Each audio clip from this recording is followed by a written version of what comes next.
মায়ার নবী একবার ডানে তাকায় বামে তাকায় আর তালাশ করে আমার বাবার কই। মা আমেনা ঘর থেকে বের হইয়া তালাশ করে আমার সন্তান কোথায়। লোকদের জিজ্ঞাসা করে আমার সন্তান মুহাম্মদের দেখছো নাকি বলো। লোকেরা বলে একটা বাচ্চা দেখলাম কান্না করে আব্বা বলে, তবে কোথায় তা ভালো করে জানি না। মা আমেনা দৌড়াইয়া দেখে আমার মায়ার নবী রাস্তার কিনারায় বসে বসে কান্না করতেছে। মায়ার নবীকে পাইয়া কোলে জড়ায় বলে চলো বাবা ঘরে চলো। মায়ার নবী মায়ের গলা জড়ায় আম্মা বলো। সব ছেলেদের বাবাদের দেখলাম, সব ছেলেরা বাবার কোলে উঠিয়া ঘরে গেল, আমি মুহাম্মদ তো আমার বাবারে আজও দেখি নাই। বলো আমার বাবাই কই। আমার বাবার কোলে উঠতে মনে চায়। মা আমেনা বলেন আমি সন্তানের কান্না দেখে সহ্য করতে পারি না। আমেনা চোখের পানি ছেড়ে বলে রে বাবা তোর বাবাই দুনিয়াতে নাই, তুই দুনিয়াতে আসার আগে বিদায় হয়ে গেছে। মায়ার নবী বলেন বলো মা বাবার কবর কই। বাবার কবরের সামনে গিয়ে একটু সালাম জানাবো। ওরে মাদকদির মুসলমান, এই জায়গায় এমন আল্লাহর বান্দা আছে অনেকের মা নাই বাবা নাই, ইয়েতিমের মতো এখানে বসে আছো। ওই মা বাবায় কবর থেকে দোয়ার অপেক্ষা করতেছে। রাত যতই গভীর হইতো মা বাবায় টেলিফোন করে খবর নিত, বাবা কখন খানা খেয়েছো, বাবা গোসলটা করেছো কিনা, ঘুমাইছো কিনা। দেরি না করিয়া ঘুমায়া যাও। ওরে যার মা নাই যার বাবা নাই, ওই বান্দার চেহারাটা মলিন, মনটা বড় বেজার। মোনাজাতের পরে সবাই বাড়ি যাবে, মা অপেক্ষা করবে দরজা খোলার জন্য। আর একদল বান্দা দরজায় গিয়ে দেখবে ভেতর থেকে লাগানো আছে। যদি মা থাকতো দরজা আটকাইয়া ঘুমাইতে পারতো না। এরে সন্তানেরা আজকে ওই মা বাবার চেহারাটাও কি মনে পড়ে না? ওই মা বাবার জন্য কি মায়া হবে না? ওই মা বাবার যারা সাদা কাপড়ের প্যাকেট বানায় কবরে রেখেছো, ওই মা বাবার জন্য কি দোয়া করতে পারবা না? এরে আল্লাহর বান্দা যার মা নাই তার দোয়ার দরওয়াজা বন্ধ, যার বাবা নাই তার দোয়ার দরওয়াজা বন্ধ। আমার নবী একদিন মসজিদের দিকে নামাজের জন্য রওনা হয়ে গেলেন। হঠাৎ করে দেখেন কিছু বাচ্চারা রাস্তার পাশে খেলাধুলা করে। কেমন একজন মায়ার নবী পাইছো চিনলি না রে আশিক। আমার মায়ার নবী রাস্তা দিয়া নামাজ পড়তে যখন যায় দেখে বাচ্চারা রাস্তার পাশে খেলাধুলা করে। কিছু দূর যাওয়ার পরে দেখে আর একটা ছোট্ট বাচ্চা পরনে কাপড় নাই বসিয়া বসিয়া এতিমের মতো কান্না করে। মায়ার নবী বাচ্চাটারে জিজ্ঞাসা করলেন এখানে কেন তুমি বিবস্ত্র বসা? বাচ্চা কান্না করে বলে আমি বড় এতিম, আমার মা নাই বাবা নাই। নবী বাচ্চাটার হাত ধরিয়া উল্টা ঘরে চলে গেলেন। ঘরে গিয়া আম্মা জান আয়েশা রাদিয়াল্লাহু আনহাকে বললেন আয়েশা এই বাচ্চাটারে সুন্দর করে নিজের সন্তানের মতো গোসল করায় দাও। আম্মা জান আয়েশা বাচ্চাটারে গোসল করায় দিলেন। মায়ার নবী একটা চাদর নিয়ে দুই টুকরা করিয়া বাচ্চাটারে গোসলের পরে পড়ায় দিলেন।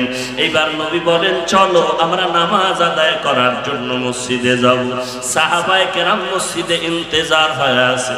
বাচ্চাটা নবীর আগে আগে ঘর থেকে বের হয়ে যখন হাঁটে, মায়ার নবী বলে বাচ্চা তুমি হাঁটবা না, তুমি দাঁড়াও। বাচ্চা যখন দাঁড়ায় গেল আমার নবী বসিয়া গেলেন, বলে তুমি আমার কাঁধে উঠো। আমি মায়ার নবীর কাঁধে উঠিয়া বসো। বাচ্চা বলে নবী এটা তো অসম্ভব। মায়ার নবী বলে আমিও তো তোমার মতো ইয়তীম, তোমার মা বাবা নাই, আমার মা বাবা নাই, আমিও বড় ইয়তীম। আমি মা বাবা হারানোর ব্যথাটা বুঝি। আজকে তুমি আমার কাঁধের মধ্যে উঠিয়া চলতে থাকো। মায়ার নবী সুন্দর করে বাচ্চাটা নিয়ে যখন মসজিদে ঢুকলেন, সাহাবায়ে কেরাম আশ্চর্য হয়ে গেলেন, এই বাচ্চাটারে নবী এত আদর করে। কাতারের পেছনে ফালাইয়া মায়ার নবী ইমামতি করলেন। নামাজ শেষে নবী মিম্বরে বসলেন, সাহাবায়ে কেরামদেরকে বয়ান দেওয়ার জন্য। বাচ্চাটা নিচে মাটির মধ্যে বসে গেলেন।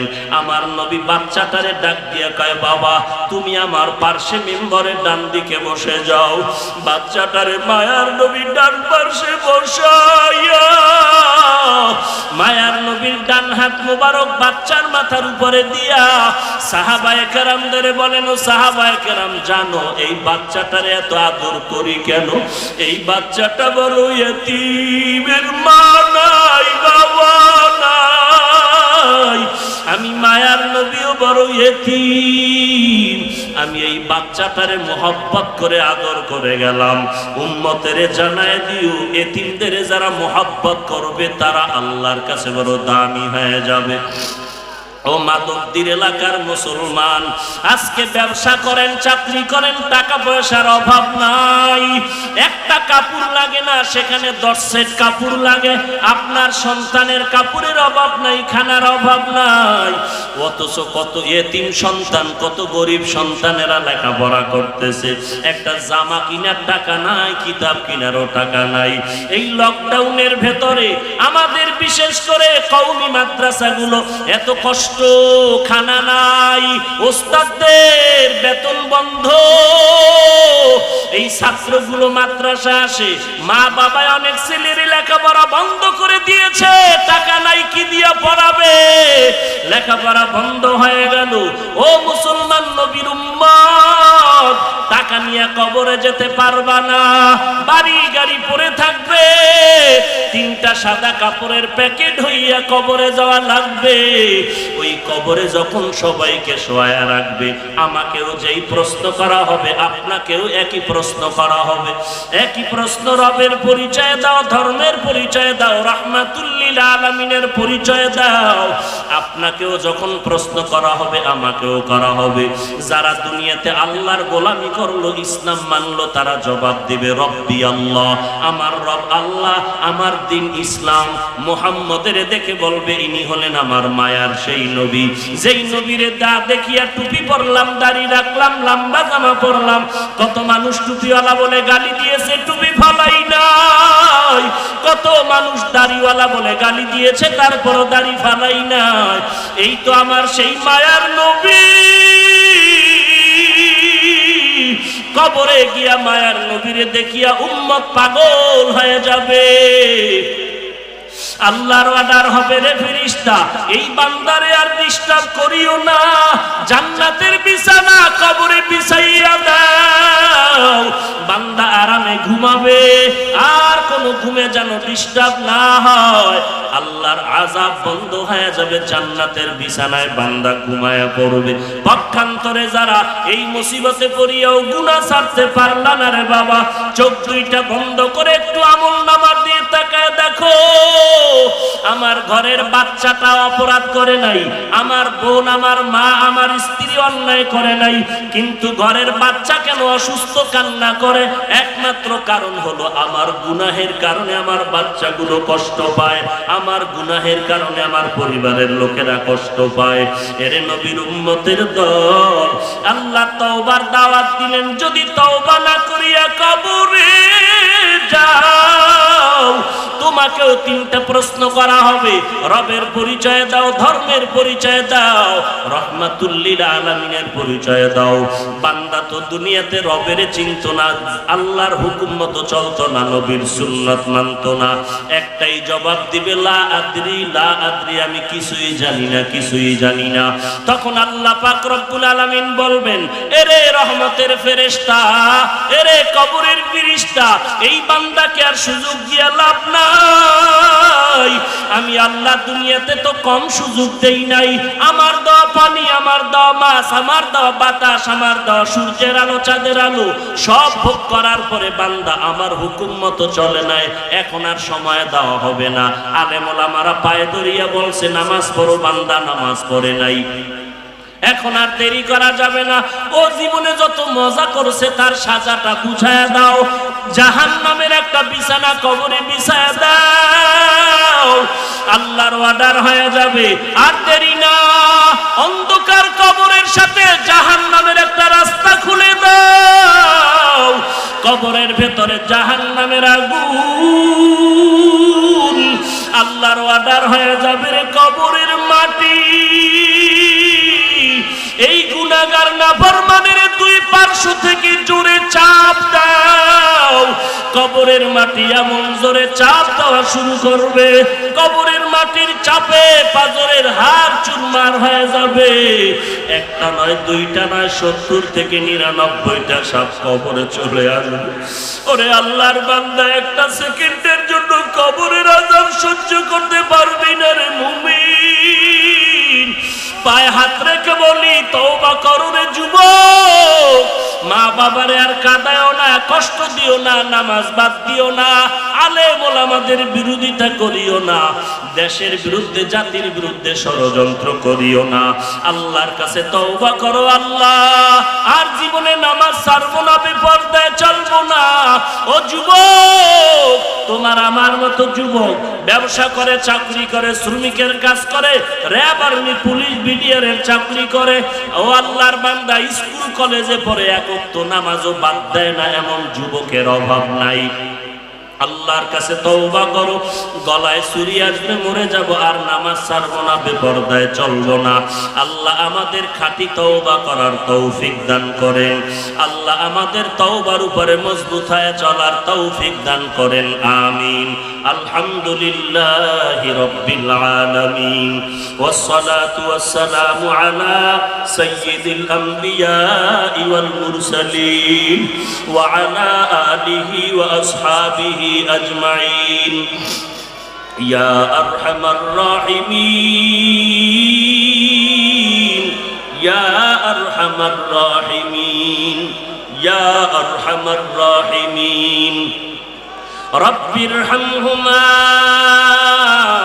كما ربياني صغيرا اللهم إنا نعوذ بك من البرص والجنون والجذام ومن سيء الأسقام ربنا آتنا في الدنيا حسنة وفي الآخرة حسنة وقنا عذاب النار ربنا وآتنا ما وعدتنا على رسلك ولا تخزنا يوم القيامة إنك لا تخلف الميعاد ربنا لا تزغ قلوبنا بعد إذ هديتنا وهب لنا من لدنك رحمة إنك أنت الوهاب وديار মালিক এই মাদরদির জমিনে কুদরতের নজর দিয়া তাকায় দেখেন কত উলামায়ে কেরামরা হাজির, সাদা দাড়িওয়ালারা মুরব্বীরা হাত তুলেছেন, আমার কলিজার টুকরা যুবক ভাইরা হাত তুলেছেন, মাদ্রাসার ছাত্র ভাইয়েরা হাত তুলেছেন, পর্দার আড়ালের কত মা বোনেরা হাত তুলেছেন। আয় আল্লাহ, আমরা এখানে আসি টাকার জন্য না, আমরা শয়তানের ধোঁকায় পড়ে গুনাহ করে ফেলেছি। আজকে গুনার কারণে আমার জীবনটা নাপাক হয়ে গেল, গুনাহের কারণে আমার হাত নাপাক, আমার চোখ নাপাক, আমার জবানটা নাপাক, আমার অন্তর নাপাক হয়ে গেল। আপনার দরওয়াজায় ফিরে আসছি রে আল্লাহ। আমার গুনার খবর আমার মা বাবা ভাই বোনেরা কেউ জানে না। আয় আল্লাহ, আপনি জানার পরেও রাগ করিয়া পানি বন্ধ করেন নাই, বাতাস বন্ধ করেন নাই, সূর্যের আলো বন্ধ করেন নাই। আজকে মাধবদীর জমিনে হাত তুলেছি, খালি ফিরাইয়া দিয়েন না রে আল্লাহ। মেহেরবানি করে সকলের জীবনের সব গুনাহগুলো মাফ করে দেন। আয় আল্লাহ, আজকের এই আয়োজন কবুল করে নেন। উলামায়ে কেরাম, ছাত্র ভাই, দিন নাই রাত নাই কত কষ্ট করে আয়োজন করেছেন, মেহেরবানি করে তাদেরকেও কবুল করে নেন আল্লাহ। আয় আল্লাহকে দিনের খাদেম বানায় দেন। আয় আল্লাহ সমস্ত মাদ্রাসা মসজিদ গুলো কবুল করে নেন। আয় আল্লাহ সমস্ত শিক্ষা প্রতিষ্ঠান নবীর আদর্শওয়ালা বানায় দেন। আয় আল্লাহ যারা সহযোগিতা করে কবুল করে নেন, গাইবি খাজানা থেকে কামিয়াবির ব্যবস্থা করে দেন। আয় আল্লাহ আমাদের সবাইকে 5 ওয়াক্ত নামাজি বানায় দেন। আয় আল্লাহ আমরা যারা হাত তুলেছি অনেকের মা নাই, বাবা নাই। আয় আল্লাহ আমাদের অনেক মুরব্বীরা দুনিয়ার থেকে চলে গেল। আয় আল্লাহ হাটাজারির হযরত দুনিয়ার থেকে চলে গেছেন। আয় আল্লাহ আমাদের অনেক মুরব্বীরা দুনিয়ার থেকে চলে গেলেন। ওই হবিগঞ্জি মুহাদ্দিস সাহেব রহমাতুল্লাহ আলাইহি চলে গেলেন, জুবায়ের আনসারী রহমাতুল্লাহ আলাইহি চলে গেলেন, কিশোরগঞ্জের শাহজাহ হুজুর চলে গেলেন, ওই জিরি মাদ্রাসার হযরত চলে গেলেন। আমরা এক এক করে যত মুরব্বীদেরকে হারাইলাম, আয় আল্লাহ তাদের কবর জান্নাতের বাগান বানায় দেন। আমাদের মুরব্বী যারা বেঁচে আছেন তাদেরকে দীর্ঘ নেক হায়াত দান করেন। এক হইয়া ইখলাসের সাথে দ্বীনের কাজের আঞ্জাম দেওয়ার তৌফিক দান করেন। আয় আল্লাহ আহলে হককে আপনি